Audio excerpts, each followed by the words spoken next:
Hare Krishna, dear devotees. Welcome to this class on chapter 23 of the Krishna book entitled The Brahma's Wives Blessed by Lord Krishna. My name is Radhika Nagara. I am your servant. Today I feel very happy and excited and honored to be able to speak on this wonderful chapter of Śrīmad-Bhāgavatam. So before we begin, I would like to recite the Mangala Charana prayers. Please, you can join from home. Om Agyanatimirandasya Gyananjana Salakaya Shakshurum Militanyena Tasmai Shri Gurave Namaha Shri Chaitanya Manobishtam Stapitanyena Bhutale Swayam Rupa Kadamahyam Dadati Swapadantikam Vandeham Sri Guru Sri Yuta Padakamalam Sri Gurum Vaishnavamscha Sri Rupam Sagrajatam Sahagana Raghunatam Vitam Tam Sajivam Sadvaitam Savadutam Parijana Sahitam Krishna Chaitanya Devam Shri Radha Krishna Padam Sahagana Lalita Shri Vishakhambitamscha He Krishna Karuna Sindhu Dinabandho Jagatpate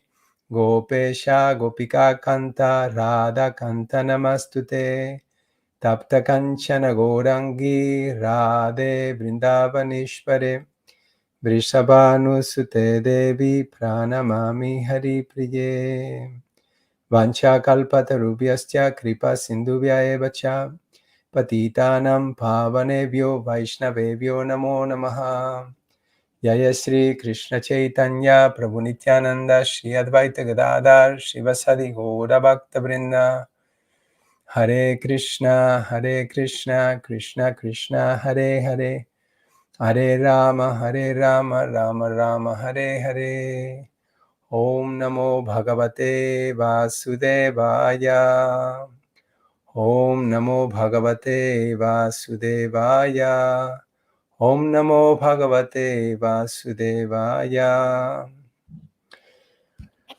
So we're going to read for the first verse from this chapter, and we'll read the Sanskrit and the purport, and we just go on.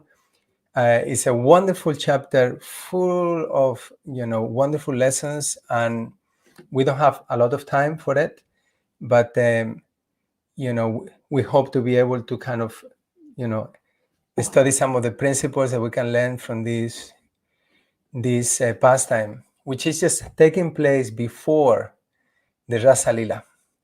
So the Bhagavatam is taking us through a long journey all the way from the first canto up to the Rasa Lila pastimes, which is the culmination of Krishna's pastimes. It's like the smiling face. The Bhagavatam is compared to Krishna's body, and these chapters of the Rasa Lila are compared to the smiling face of Krishna.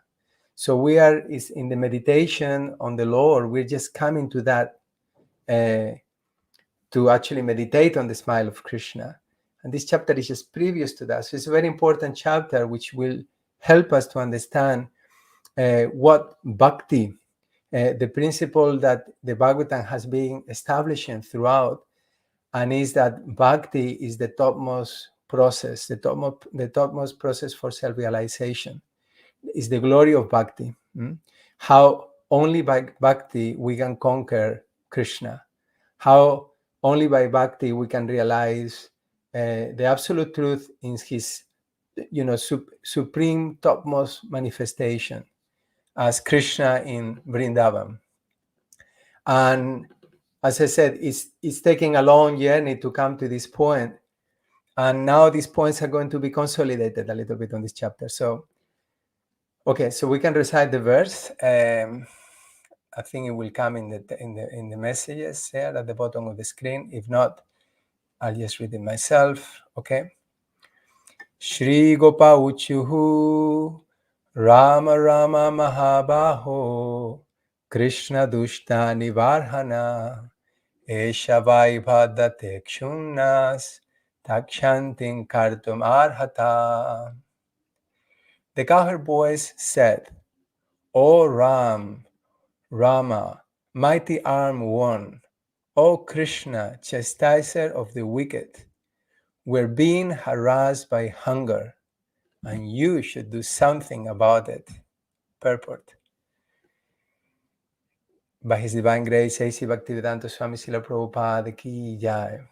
The cowherd boys jokingly implied that since Sri Krishna is the subduer of all bad things, the Lord should subdue their hunger by arranging for them to eat.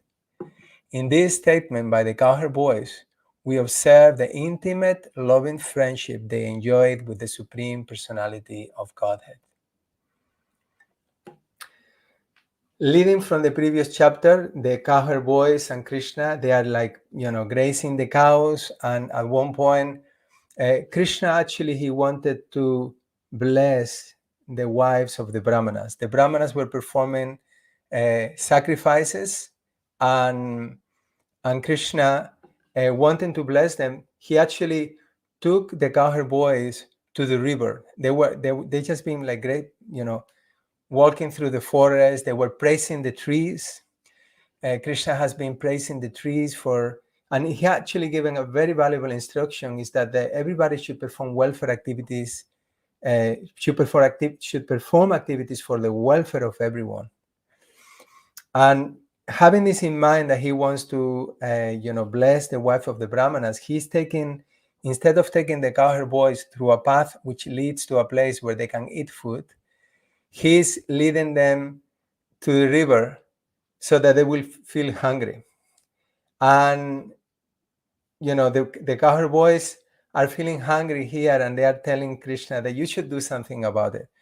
So this raises the first question, is that, okay, here we have the pure devotees of the Lord, and they are asking Krishna to do some service for them. Like if we are hungry or we need something, it will be appropriate for us to ask, you should do something about it. And Prabhupada is saying in the purport that actually this shows how intimate was the relationship with Krishna. So already here, what is being described is Vraj Bhakti.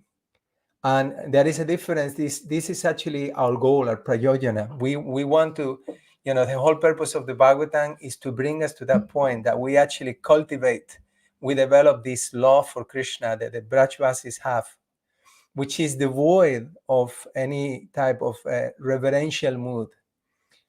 They are loving Krishna not for his position. They're loving Krishna for who he is. It's like when Krishna gives up his godhood, when Krishna stops being, playing the role as God, as a controller, who he becomes himself as he is, like Prabhupada will use the example of the judge. He's in the court, and he's been given so much respect, so much appreciation, and but when he comes back home, and he stops being the judge, he becomes the father, he becomes the husband. The relationship is a lot more intimate. So the idea being presented here is that actually that kind of reverential mood, it is an obstacle for intimate, loving relationships. Now, the thing is that for someone who has not got that, spontaneous attraction and love for God, then that impetus to love God will not be there unless we understand the greatness of God. If that makes sense. That becomes an impetus for someone who hasn't got a spontaneous love, that we understand that God is the creator, what God is supremely powerful. God, is omniscient. He is he's all powerful. He's the owner of everything. That becomes an impetus for our surrender. But at one point, when we actually get to develop a personal relationship with the Lord, these becomes like a filter, like something that prevents us from having deep, intimate relationships, like the cowherd boys, the gopas, are having. Not only the gopas, but the gopis, everyone in Vrindavan. They know Krishna is God, but that's not the most important thing. That's not the impetus for the love for him. The impetus for the love for him is who Krishna is as himself.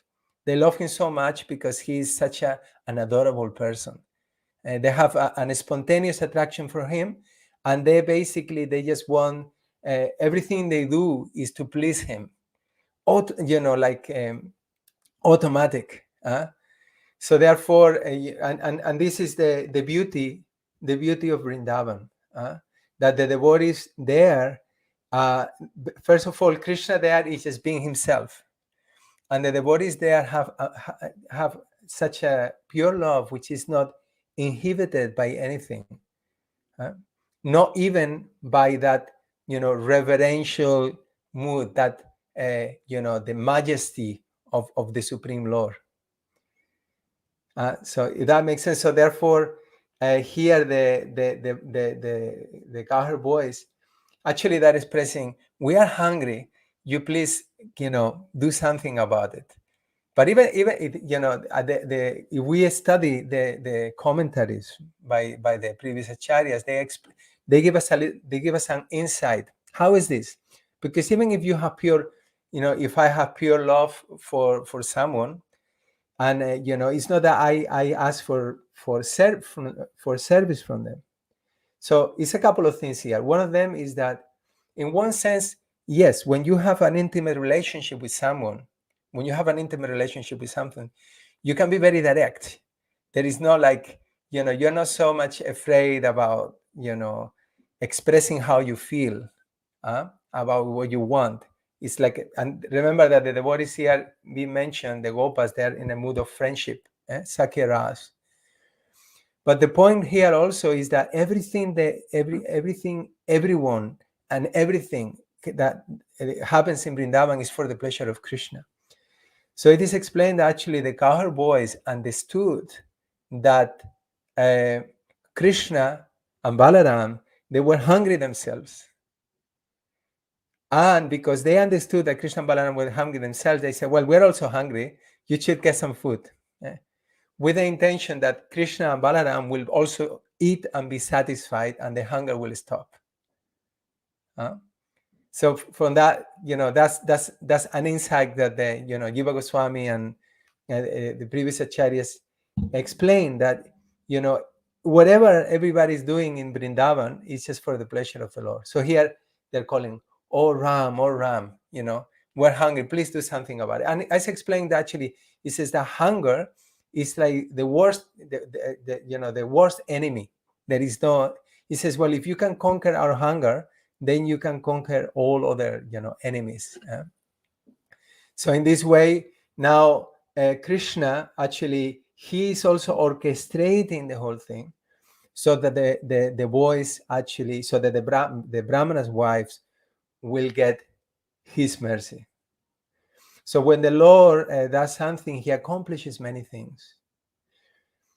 But the very important point that is going to be revealed in this chapter is that Krishna is conquered by love, by bhakti, by pure devotion. He is not conquered by knowledge of the Vedas, by tapasya, by austerities, by performance of by big offerings. No, he is conquered by love. He is pleased. He bestows his mercy upon those who have devotion for him. And this is the most confidential, aspect of knowledge. And this is what is being described and revealed in the Bhagavad Gita as the most confidential knowledge. What is the most confidential knowledge? Is that the Lord reciprocates with the love of his devotees equally. In fact, the Lord, he can even, he becomes subservient to the love of his devotee. He's controlled The Lord, who is the supreme controller, who is the supreme enjoyer, who is the supreme everything, he becomes subservient to the love of his devotees. And actually, the whole purpose of our existence, the whole purpose of the spiritual world, is actually to facilitate those loving relationships between the Lord and his devotees. So then the Gaura boys are asking for food, and Krishna tells them, okay, so please, know that not far from here, there is a group of Brahmanas, and they are performing sacrifices. And you please go there and you tell them that Krishna and Balaram are around here, and they are hungry and they need some food. And it's interesting because Krishna knows that these Brahmanas, they don't recognize who Krishna is. And he says, well, when you go there, you tell them the name of Balaram before. So, because these Brahmanas, even when they're doing all their ceremonies or their rituals, they're not actually chanting my names. These Brahmanas, actually, they were foolish. They had a lot of knowledge about how to perform the rituals, but they have not actually understood the purpose of the rituals. And this is again like a very, very important instruction for us as devotees, because it is a tendency within us that we may perform our devotional service mechanically, or we may forget the purpose why we are performing our devotional service, or we may pay more attention to the rules than actually what happens when we pay too much attention to the rules, that we may forget the purpose of those rules. We become servants of the rules, if that makes sense. Instead of being servants of the principle of the rule, we become servants of the rule. And this is what is called fanaticism. And this is what's going on in many religions around the world, and it's going on even in our practice. And Rupa Goswami, he prevented us from from getting involved with this. He called it's nijamagraha. Nijamagraha means being overly attached to the rules and regulations. So basically, the Brahmanas were very attached. They were performing all the yagyas with all the yantras and the tantras and the ghee. And actually, when the boys arrived, it was a beautiful scene. There were many like pits for yagyas, and there were many Brahmanas there, and they were all there was smoke of wonderful incense and nice ghee being offered, and they were all chanting the Vedic mantras from the Rig Veda, and it was really wonderful.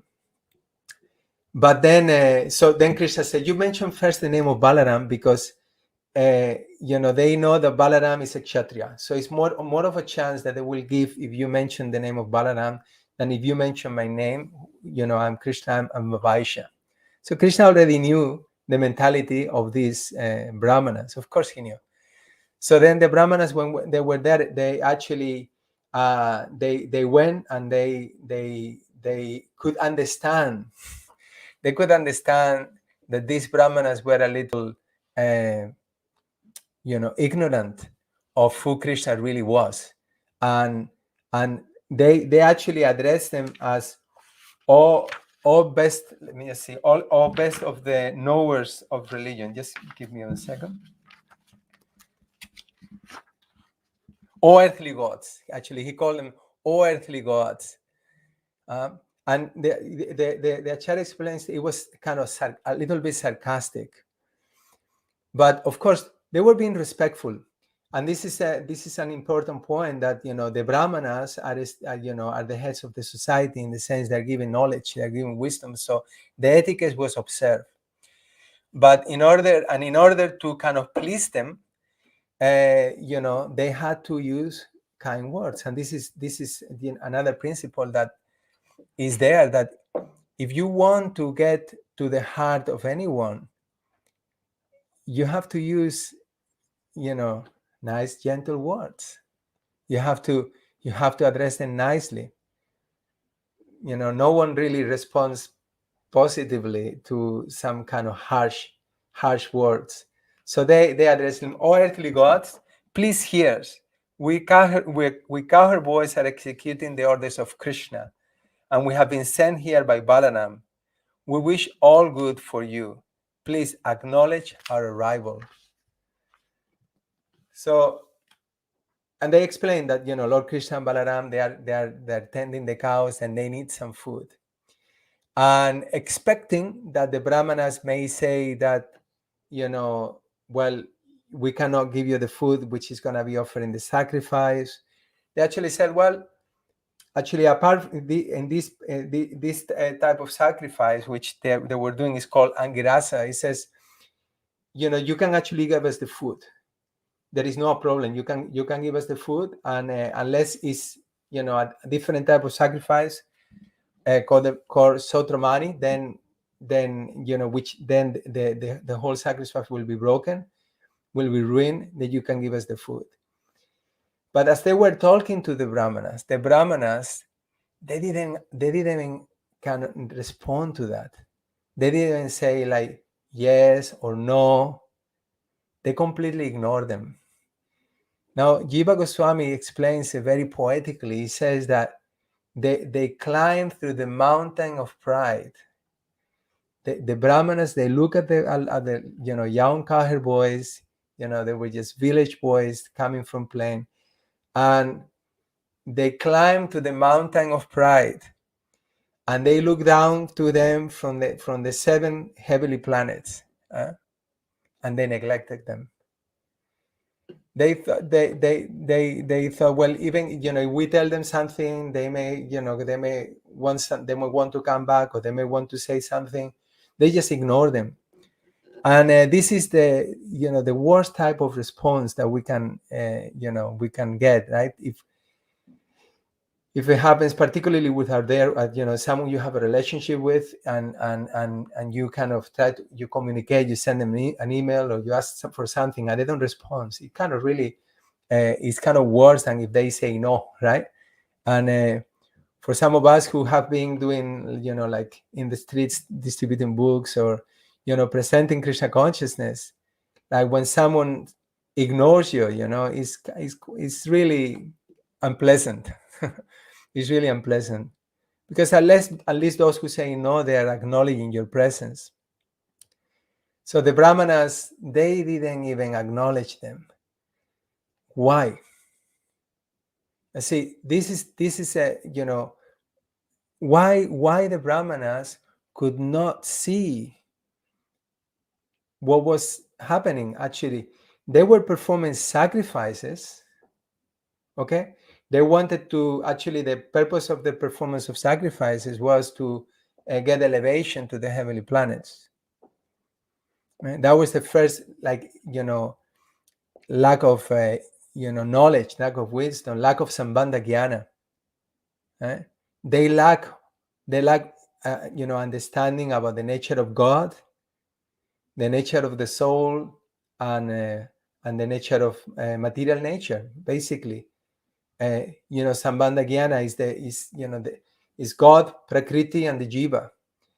They have not understood actually the relationship between the three. They were caught. They were intoxicated with their wisdom, with the knowledge of the Vedas, with the knowledge of their position as Brahmanas. They were absorbed in a sense of false ego, identifying themselves as Brahmanas. And this is a key point throughout the Bhagavatam, and is that the Bhagavatam is bringing us from the position of being the controller and enjoyer to being the position to become the position of servant. It's basically is removing is dissolving our false ego, by which this sense of abhiman, by which I identify myself as whatever, but ultimately as the controller and the enjoyer. I may think, I'm a teacher, I am learned, I am this, I am that, but ultimately everything I'm doing, I am a good devotee, but everything I'm doing is actually to reinforce that sense of false ego, that sense that I am, I am the best devotee, or I am the best Brahmana. And in this particular pastime, they're going to get really like a bit of a slap in the face to understand that actually Krishna is not impressed by any of this. In fact, as far as we are identifying with the body and the mind, basically for us, we are not the controllers, we are not the enjoyers. By nature, by constitution, that's not who we are. We are the servants of Krishna. So if we want to take the position of the controller and the enjoyer, then it means that for that we need to identify ourselves with the body and the mind. And basically, when we do that, the more we identify with the body and the mind, the most difficult it becomes for us to understand the absolute truth. The further we are away, the more we distance ourselves from the absolute truth, from understanding Krishna. It creates a sense of, we become like intoxicated. And the more Prabhupada explains this as like a fever. Like the fever, and the fever is the highest, the more we think that we are actually the controllers and the enjoyers. And the process of Krishna consciousness is actually to reduce that fever. And already we have seen so many pastimes. We just, the pastime of Govardhan Puja just took place. What was, the point? What was the lesson for Indra? He was intoxicated by a sense of false pride. And Krishna had to do this whole, pastime to remove that. And this is the material disease. That's the material disease. Material disease is that I think that I am the controller. What does it mean? That it means that the world should move according to my desires. It should move according to what I want. But actually, Krishna consciousness it means to remove ourselves from the center of the picture, and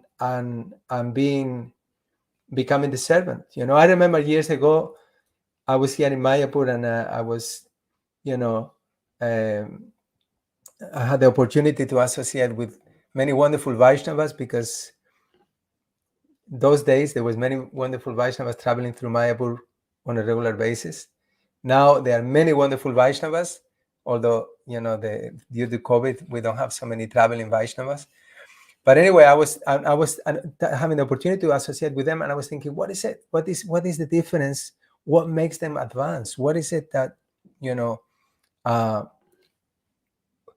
what is it? Why they're what is it that makes them so transcendental, so close to Krishna? And then I realized it came to it just hit me this point where actually these devotees, they have removed themselves from the center. They have given up their desires, their material aspirations, and they're just focusing on serving Krishna. They have removed themselves from the center. And as I was thinking this, I was thinking, wow, yeah, this is really heavy, now means I have to remove myself from this. I have to give up my desires. I have to. And at that time I consulted with my Siksha Guru, and I said, well, this is really heavy, that I have to give up all these things. And he's an editor, and he wrote back to me. He said, actually, it's not heavy. He said, this I have to correct you. I'm an editor. He says, Krishna consciousness is not heavy. Maya is heavy. When we try to hold on to these material conceptions, we have to suffer so much. We have to suffer so much. And when we let go of these material conceptions, this desire, this desire to control, this desire to enjoy, and we run to Krishna's lotus feet and let him take charge of our lives, then we experience joy and happiness. So the problem with the Brahmanas is because they were in this kind of mental space when the Lord himself asked them to do something for themselves, for Krishna and Balaram. They didn't do it. How foolish. They're performing, the whole purpose of all the Vedas is to understand Krishna. The whole purpose of all Vedic sacrifices is to please the Lord. The whole purpose of all knowledge is to know the Lord. And the Lord, through his representative, is coming to them, and they're not able to recognize them because their mind, the sounds of their minds, their pride is not allowing the message to come through. And this is relevant also for us because we also sometimes, as I was speaking about Niyam Agraha, but it's various aspects to this. One of them is like, we are so caught up doing so many things that we consider very, very important. But sometimes we forget what is actually my purpose, what is actually the goal. And this is so, so important, even, and we need to be constantly reminded, what is the actual goal? We may have so many goals, okay?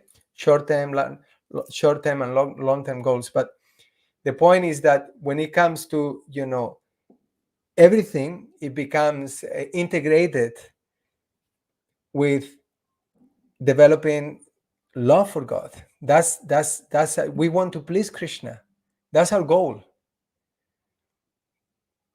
Because we understand that when we remember Krishna, we can associate directly with him. By associating directly with him, we become purified. And as we become purified, we become attached to him. And when we become attached to him, then we develop, the desire to go back home, back to Godhead. The only thing that is keeping us bound to this material world, in which we are struggling, working, disease, old age, so many problems, birth, death. And what is holding us back is our desire. So the actual purpose of, human existence, human life, is not to fulfill those material desires, but it's actually to purify them. And how we do purify them? By the process of Krishna consciousness. And the process of Krishna consciousness is there to help us cultivate the proper desire, which is to go back home, back to Godhead. So if we are not, even if we are practicing Krishna consciousness, but we forget that goal, then it will not be as effective. And then when the opportunity to make some progress comes, we may not take it. You see, it's like, in one sense, like I said, we become so busy with material life that we may neglect our spiritual practices without understanding, like in the case of the Brahmanas, will be clarified at the end of the chapter. They thought that the sacrifice was most important. But actually, Krishna is all the ingredients of the sacrifice. Krishna is providing everything. The whole purpose of the sacrifice is to please him. So what's if we forget the actual goal, which is to please Krishna, it's like we may be doing a kirtan, we may be giving a class, we may be, doing some arti, we may be doing some work, and we may be doing it in the wrong consciousness. We may forget that the actual purpose is to please the Lord. That's the most important thing. And this is also illustrated not by the Brahmanas' wives, but also by the cowherd boys, because the cowherd boys, they were following Krishna's instructions. Okay, and then now they've been neglected, and they became a little kind of depressed because they were neglected, properly neglected. No a word was said. So they went back to Krishna, and Krishna asked them, so what happened? Krishna knew, and they said, well, they didn't even pay attention to us. They didn't even respond to us. And Krishna just laughed. Which shows also how detached he is. He wasn't like, you see, these guys, they don't really know who I am. I am the Supreme Lord. And that's how we respond in the material world, right? We want something and someone doesn't really offer us the proper respect or the proper, they don't respond to our call or activity, and we may become angry, we become upset. And we have no right for it because that's not our position. But Krishna himself, who is the Supreme Lord, he's just laughing. He just laughed. He knew. And then he told them something very important. He said to them that, when you are going begging, you can expect that some people sometimes may give, sometimes they may give, sometimes they may not give. This is just the nature of, begging. And I remember as a book distributor that this was something that, we have to experience on a daily basis, that, going out on books, it was like that. Sometimes people take, sometimes people not take. It doesn't matter. Your lines may be good. You may have done excellent sadhana that day, and you may go out. I remember, sometimes you're chanting your rounds super nice, and you're doing everything paka, dealing with the devotees paka, so you are in the perfect consciousness to go out in the streets, and then you go out, and then nothing happens. But then if you just persevere, what happens sometimes is that one person comes along, and that person is like super receptive and gives like a large donation, takes a few books. And so the point is that when we are executing Krishna's instructions, we should not be focusing so much on, the most important thing is not the result, but the most important thing is that Krishna is pleased. So, but we see in the case of these these cowherd boys, they were directly executing Krishna's instruction, directly, and they were neglected. So in the Sankirtan mission, we are also through our previous acharyas, through our spiritual masters, we are also executing the orders of the Lord. And we should not become disappointed when we are neglected, when we don't get a positive response, because it's just the nature. That's how it is. But we should be focusing that the Lord is pleased. And how do we know the Lord is pleased? Because we are executing our duty. We are doing it. And as I said, Krishna he has a plan. He will make some arrangement. Like in this case, okay, they were neglected by the Brahmanas, but then what happens if they went to the wives of the Brahmanas? And wow, what follows is so wonderful.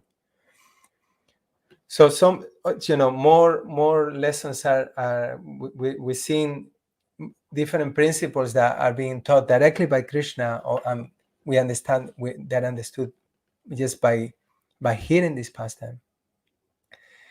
So as I said, the Brahmanas were so much intoxicated by pride, they could not see what was happening. They could not hear the voice. They neglected them. They made the wrong choice. So when we are, the more we are in material consciousness, thinking that I am the controller, that I deserve respect, that people should act like this because this is the way I see things, we're so far from the absolute truth. And then when we see that actually whatever is happening around me is an opportunity for me to surrender to the Lord, that I am Krishna's servant, and actually in this provoking situation, I can see how Krishna's hands is here. Krishna is orchestrating this, and I can please the Lord by responding in Krishna consciousness. So, and if basically the Brahmanas were like this, and then Krishna responded, says, okay, don't worry about it, just go to the same next to that place, the Brahmanas' wives, they are cooking and they're making preparations for the sacrifice. You please go there and you tell them that Krishna and Balaram have sent. Just tell them that Krishna and Balaram are here. Don't tell them that they're hungry. Because Krishna knew that was the purpose of orchestrating this whole pastime. He wanted to give his darshan to these ladies, because these ladies were deeply absorbed in him. Just by hearing about him, these ladies is explained at the end of this chapter that they had association with different residents of Vrindavan, the flower lady and the fruit wala, and they have heard about Krishna. And just by hearing about Krishna, they have fixed their minds upon the Lord. And upon fixing the minds on the Lord, they have given up all kinds of false hopes for any happiness, material happiness, is explained. So he says, just go and tell, you go there and tell them, don't tell them I'm hungry. Krishna is so, tactful. He didn't want to cause any disturbance to the Brahmanas' wives.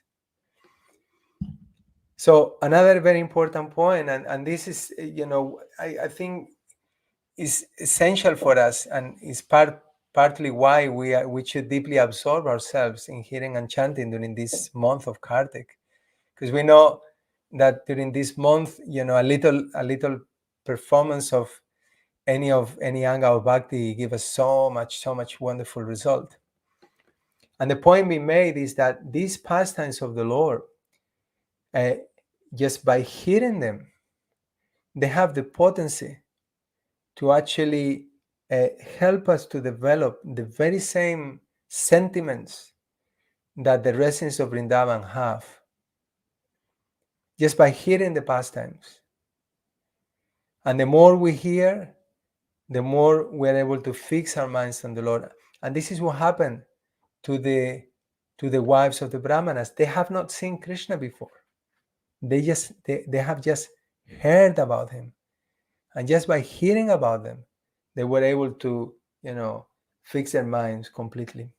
So then the boys went there, and as soon as they arrived, they didn't follow Krishna's instruction. They say, oh, Krishna and Balaram, they're near here, they're hungry. Can you please give us some food? And the ladies immediately, all the things that we were preparing for the sacrifice, they just put them all together, all different types of preparations in big, containers, and they went. They understood that Krishna was nearby. He was asking for food, and they immediately did everything to please the Lord. Now, while this is going on, the relatives are kind of impeding them to go to Krishna with all these ingredients, with all these offerings. But nothing could prevent them from going to the Lord. So this is the power of their bhakti, the power of their attraction. It's explained that it's just like rivers flow to the sea, naturally. So their devotion was also like, driving them towards Krishna. No one could stop them. It was impossible. So again, as we are actually hearing about Krishna, as we are developing our relationship with the Lord, which is actually natural for the soul, this is what we are as hankering for. We this is the prayojana. This is the ultimate need for the soul. The more we hear about Krishna, the more we become attracted to him. So then the ladies wanted to go. And in fact, it's described that there was one lady there who could not go. Her husband forcibly, held her back, and she left her body on the spot, and she united with Krishna in her spiritual body. So the glory of the wives of the Brahmanas is illustrated here, and just in the chapters that are coming with the gopis, a very similar situation is going to take place when the gopis go to take part in the rasa dance, and they also had to undergo all kinds of obstacles, but because they were fixed on the goal of reuniting, being with Krishna, nothing was an obstacle, basically. So then the Brahman ladies, they went there, and as they went, they arrived at the place where Krishna was, and it's a very, very beautiful verse. Syaman hiranya paribimbanamalia barha datu pravalana taveshang anubratam se vinyastahastam mitarena dunanamapyam kadnot palala kakapola mukapyahasam. And it's described, this is a description of Krishna. His complexion was dark blue and his garment golden, wearing a peacock feather, colored minerals, sprigs of flower buds, and a garland of forest flowers and leaves. He was dressed just like a dramatic dancer. He rested on one hand upon the shoulder of a friend, and with the other twirled a lotus. Lilies graced his ears, his hair hung down over his cheeks, and his lotus-like face was smiling. So this was the ultimate desire of the wives of the Brahmanas. They got Krishna. And how they got Krishna? Because by hearing about him, they desire to attain him. And just because we are also like in the month of Kartika and we're praying every day, these Damodarastakam prayers, and this is also the aspiration of Satyavrata Muni. He's saying, I don't want moksha, I don't want impersonal liberation, I don't want any type of liberation, even the liberation in Vaikuntha. I don't want any other type of boon. All I want is you, Krishna. I want to see you.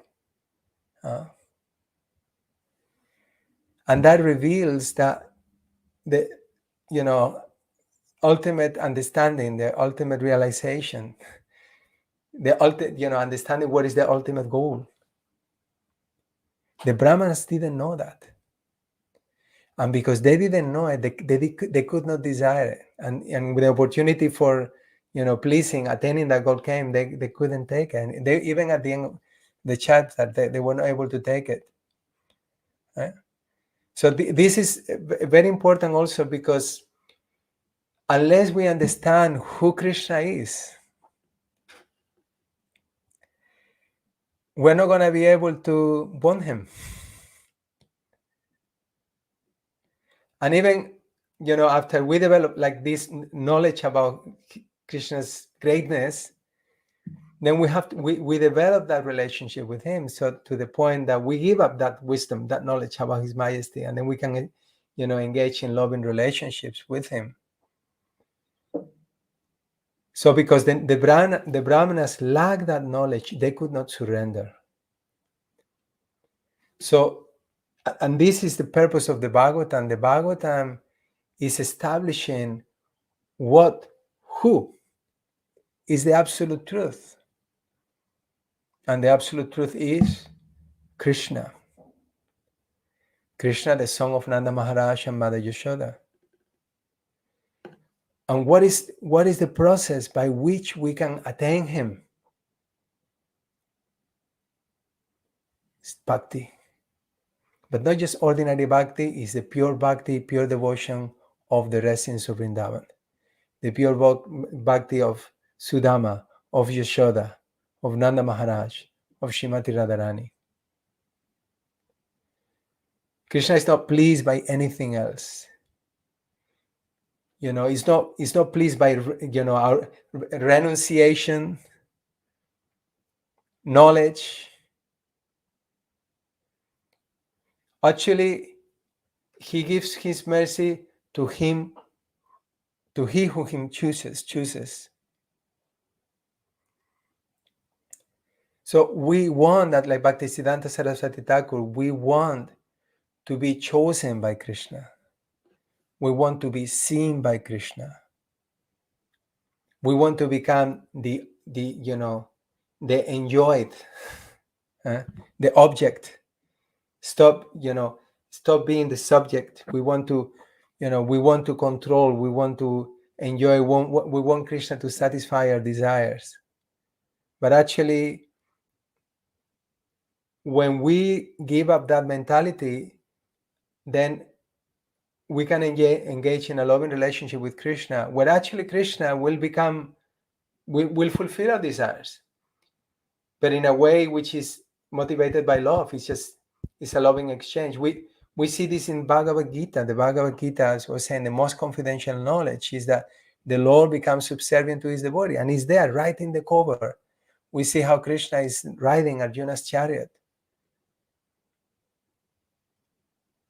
So the Lord became pleased by the wives of the Brahmanas because of their devotion, their attraction for him. And he gave them that mercy. He gave himself. Nothing else. That's what they wanted. And that's our aspiration. We want to come to that point where we actually want Krishna. And we need to read, and we need to study, and we need to learn the philosophy nicely so that we understand who Krishna is. And the more we hear about him, that the mind becomes attached to hearing about him. We become attached to, being in that consciousness, being in that sound vibration, which is described through this 10th Canto of the Bhagavatam.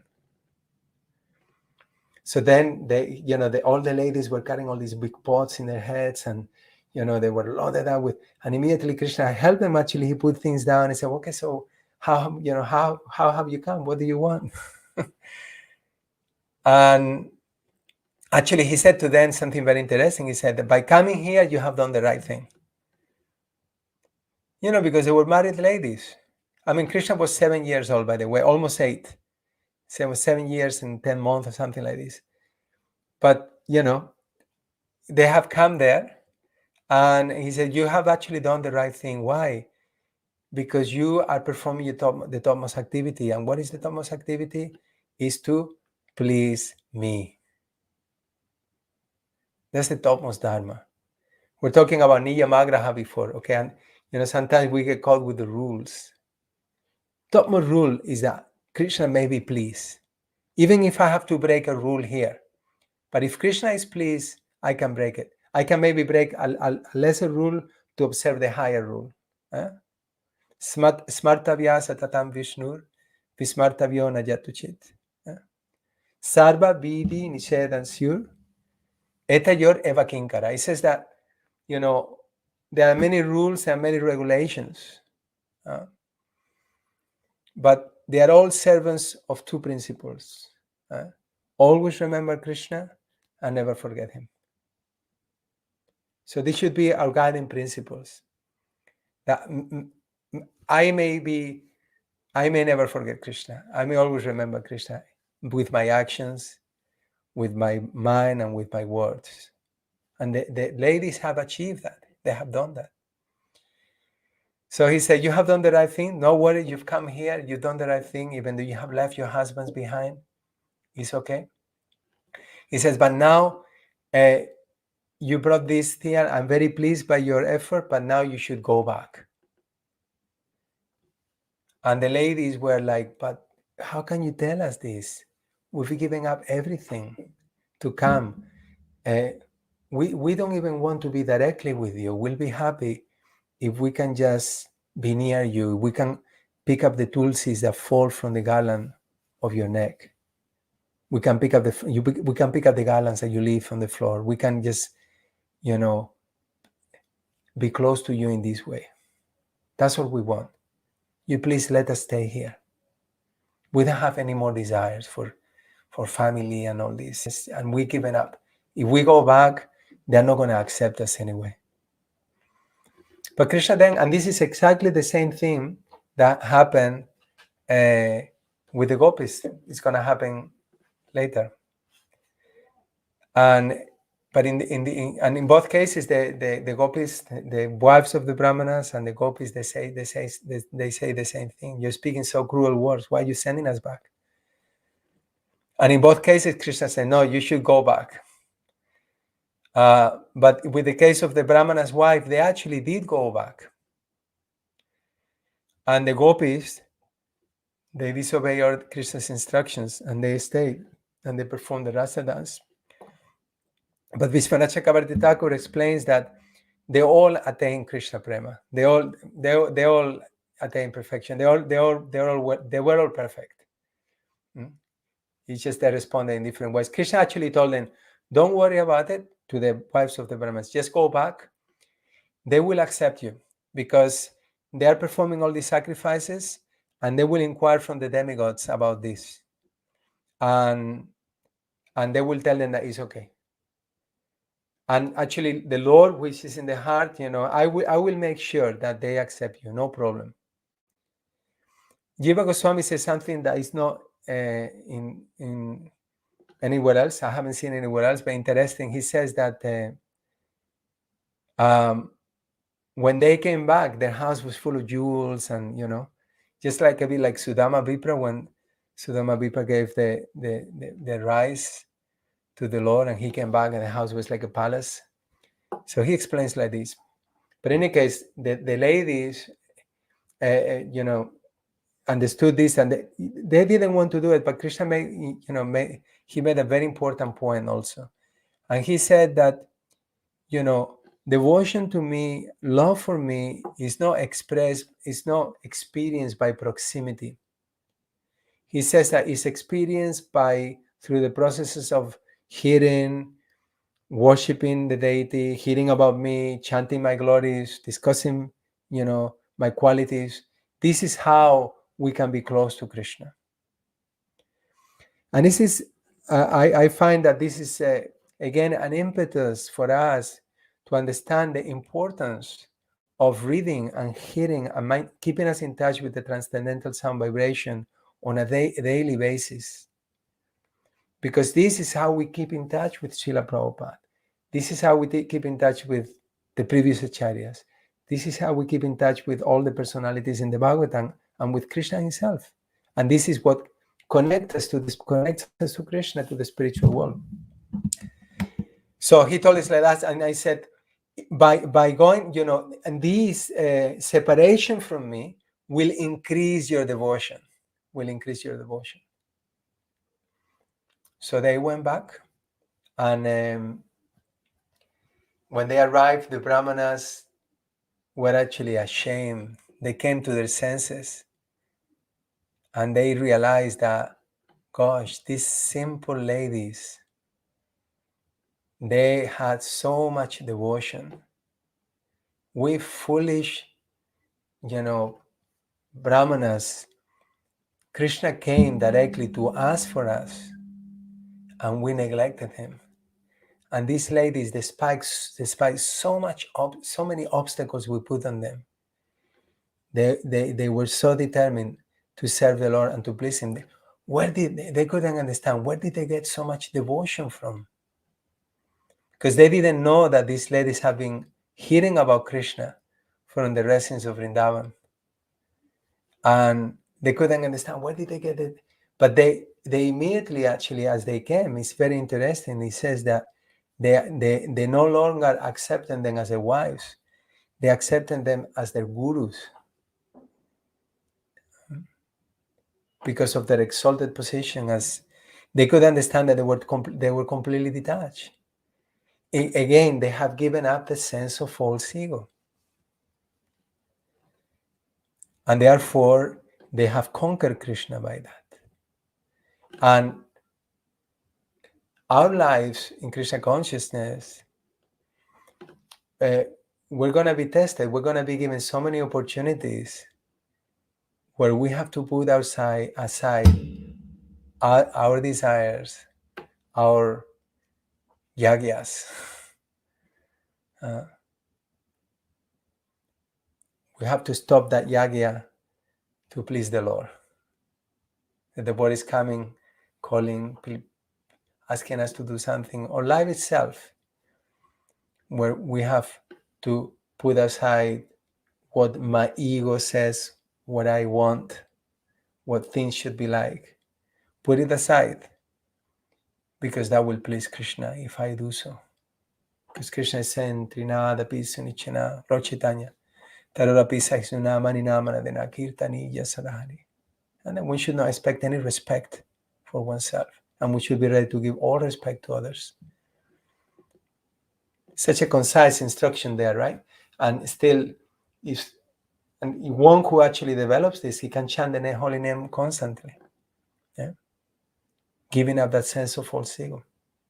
So this is something that we can take from this pastime, and how, by hearing about Krishna, we can fix our minds on Krishna and develop that, unalloyed, pure devotion, which is not hindered by anything else. And as I said, we're discussing here, Braj Bhakti. The devotees here are loving Krishna not because he's God. They're loving Krishna for who he is. He's such a beautiful personality. And even though they may know he's God, that's not the most important thing. He's such an attractive person. I want to please him. I want to give Krishna pleasure. Everything that goes on in Vrindavan is motivated by that. I want to give Krishna pleasure. So that's the spirit that we're learning through the Bhagavatam. And it's easier said than done.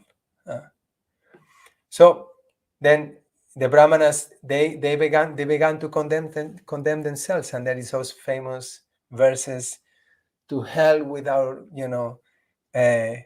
birth, second birth, to hell with our rituals, to hell with our knowledge, to hell with everything. Why? Because all those assets, all those material assets, without devotion, they are useless, they are meaningless. The most important aspiration is to develop this love for the Lord, by which the Lord becomes conquered. So even in our spiritual practices, if we become ambitious and we, just to fulfill certain desire, to achieve something great, something big for the Lord, but it's not done with devotion, it's done with the spirit of self-aggrandizement, then the Lord will not be pleased. The Lord is pleased by genuine humility and devotion. And all these pastimes, they are just teaching us again and again the same principle. And why is that? Because we're hearing it, it's one again and again. There's so many. Why is that? Because it's so difficult to give it up. It's almost like giving up who I am. For those who are materially conditioned, if we have to give up our false ego, it's that, well, that's who I am.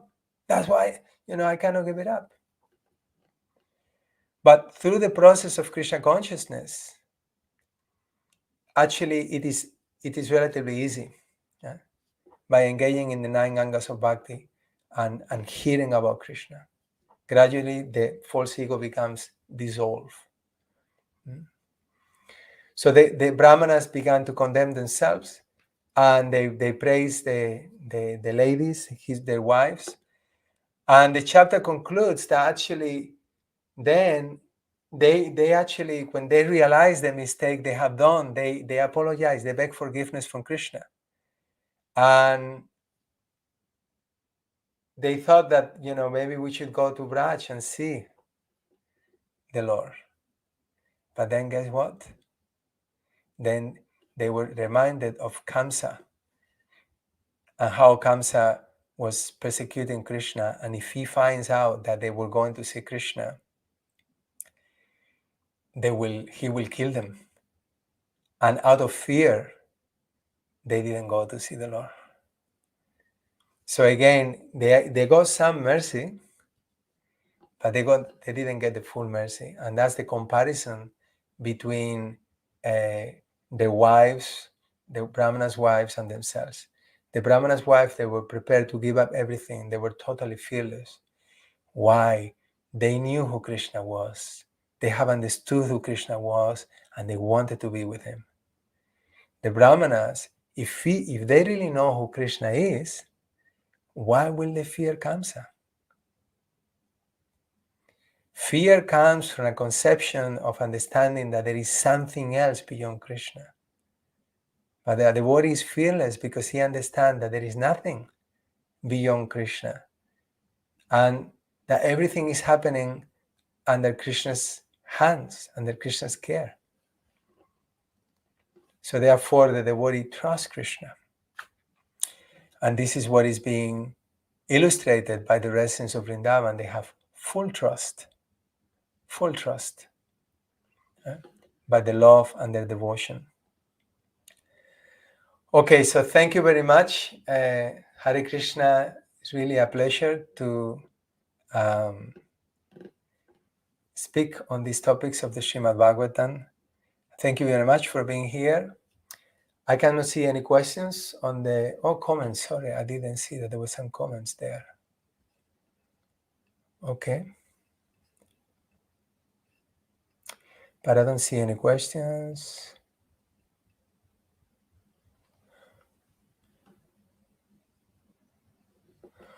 Okay, so we can complete the session here.